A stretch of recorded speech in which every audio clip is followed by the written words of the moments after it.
₹52 kilo चीनी खरीदी और जिनको एनआरओ दिया इमरान खान ने क्योंकि पंजाब का बजट पास नहीं हो रहा था, जिसकी हुकूमत एक जहाज और लोटों की महरूने मिन्नत हो, जो बजट पास करने के लिए उन लोटों की जरूरत, चीनी माफिया की जरूरत, आटा माफिया की जरूरत, गैस और बिजली माफिया और कार्टल्स की जरूरत जिसको पड़ती है, वो अवाम को रिलीफ देगा?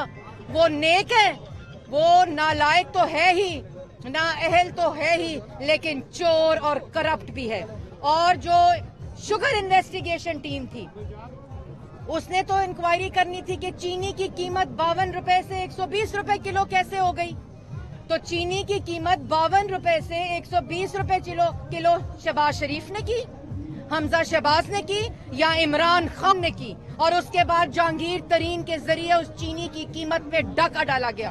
पूरे का पूरा वजीर आजम हाउस इमरान खान के हुक्म के ऊपर पंजाब का और वफाक का बजट पास कराने के लिए उन्होंने जहांगीर तरीन को एनआरओ दिया, चीनी चोरों को एनआरओ दिया, आटा चोरों को एनआरओ दिया, गैस बिजली दवाई रिंग रोड चोरों को एनआरओ दिया। और पेशी कौन भुगत रहा है? शहबाज शरीफ। और ये वो पेशी है, ये वो केस है जिसको इसलिए नोटिस दिया गया है कि अवाम दुश्मन बजट की अवाम की चीखें सुनाई न दें।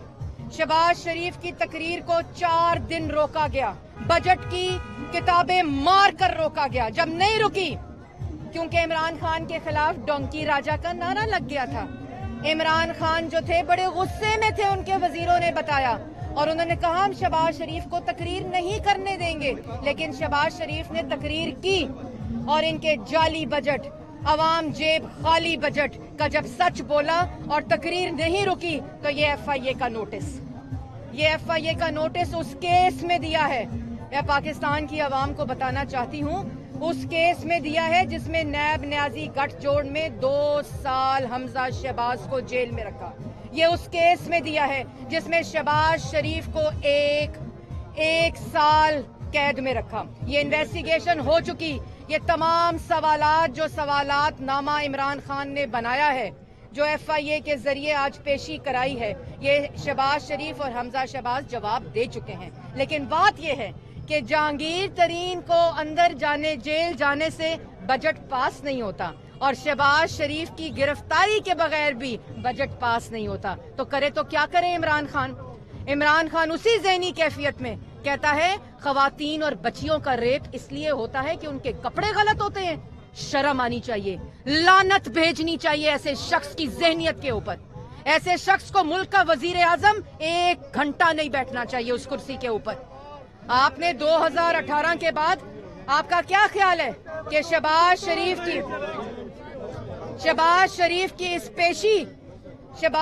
की इस पेशी से जो आपने खवातीन और बच्चियों के बारे में जो बयान दिया, उनके माँ बाप के ऊपर क्या गुजरी, जिनकी मासूम बच्चियां हर रोज रेप होती हैं, जिनके मासूम बच्चे हर रोज रेप होते हैं। आप कहते हैं उनके कपड़े ऐसे होते हैं कि वो रेप होते हैं। उनको चलान किया जाएगा। लेकिन अपने पॉइंट ऑफ व्यू से मैं ये ज़रूर कहूँगा कि जो बहुत सी चीज़ें सामने आई हैं वो काफ़ी परेशान कुन है। जनाब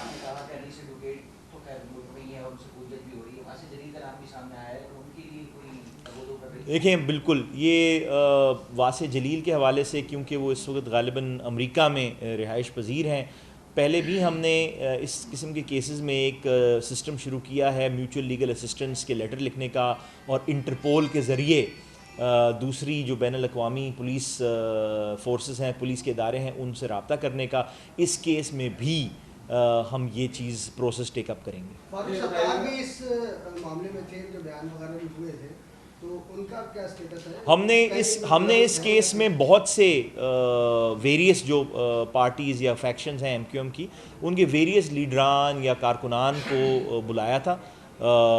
उन्होंने उनसे सवाल पूछे थे कि हमने उसी बेस पर सवाल पूछे थे कि जो चीज़ें हमें ऐसी कोई फ्लैग हुई थी कि जिसकी कोई हमें जवाब दरकार थे।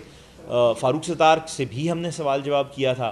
उसके बाद हमें हमारे जो इस वक्त तक राय है उसमें उनकी मज़ीद बुलाने की ज़रूरत अभी तक नहीं पड़ी है। कोई आगे जाकर कोई और चीज़ सामने आती है तो उसका मैं नहीं कह सकता, लेकिन फ़िलहाल तक तो की अमलाक को जलाया गया, मुल्क मुखालिफ और सिंधु देश के नारे लगे, तो इस पर क्या ये एलिमेंट्स उसके एक लफ्ज़ भी है जहाँ ये लिखा गया हो कि हम बिजली की कीमत कम कर देंगे, गैस की कीमत कम कर देंगे, आटा सस्ता हो जाएगा, चीनी सस्ती हो जाएगी, घी सस्ता हो जाएगा, पत्ती सस्ती हो जाएगी, कोई अशियाए खुर्द व नोश में कमी आएगी, इसका एक लफ्ज़ भी इस बजट के अंदर मौजूद है। 15% से ज़्यादा अशियाए खुर्द व नोश की कीमत में इजाफा हो रहा है। ये आज मुल्क की हकीकत है और जो वज़रा हैं, जो वज़ीर ख़जाना है, जो वज़ीर-ए-आज़म है, वो इन बातों से नाआशना है। एक लफ्ज़ भी 1.5 घंटे की तकरीर में वज़ीर ख़जाना ने गरीब आदमी को रिलीफ देने की बात की है, किसी चीज़ में कमी की बात की है, अफराद ज़र में कमी की बात की है। ये अफसोसनाक पहलू है कि हुकूमत आज कोशिश भी नहीं कर रही, करना तो दूर की बात है, कोशिश भी नहीं कर रही कि गरीब आदमी को रिलीफ मिले, अफराद ज़र में कमी हो। कोशिश ही छोड़ दी है। बल्कि एक वज़ीर ने असेंबली में ये कहा है कि ये महंगाई बड़ी अच्छी चीज़ होती है, इसी से तरक्की आती है और मुल्क बनते हैं। ये आज इस मुल्क के वज़ीर हैं और बात सारा दिन क्या करते हैं कि जी मुल्क में इलेक्टोरल रिफॉर्म होने चाहिए, इंतखाबी इस्लाहात होनी चाहिए। जिस मुल्क में इलेक्शन चोरी होता हो उस मुल्क में कौन सी इंतखाबी इस्लाह होगी?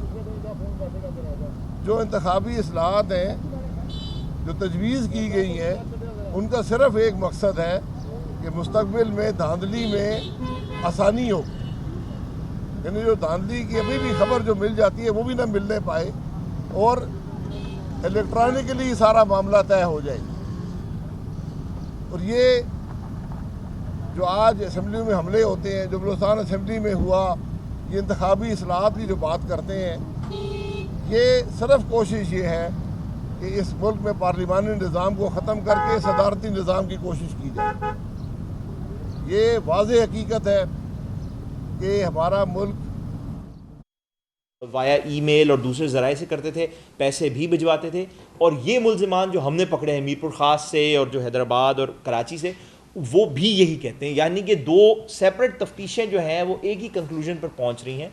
उसके अलावा ये भी हमें कुछ, ज़ाहिर बात है इस वक्त तो इब्तदाई तफ्तीश चल रही है, लेकिन ये भी हमें कुछ शवाहिद मिल रहे हैं कि वो जो सेल कराची यूनिवर्सिटी के जो लोग थे जो पकड़े गए थे 2-3,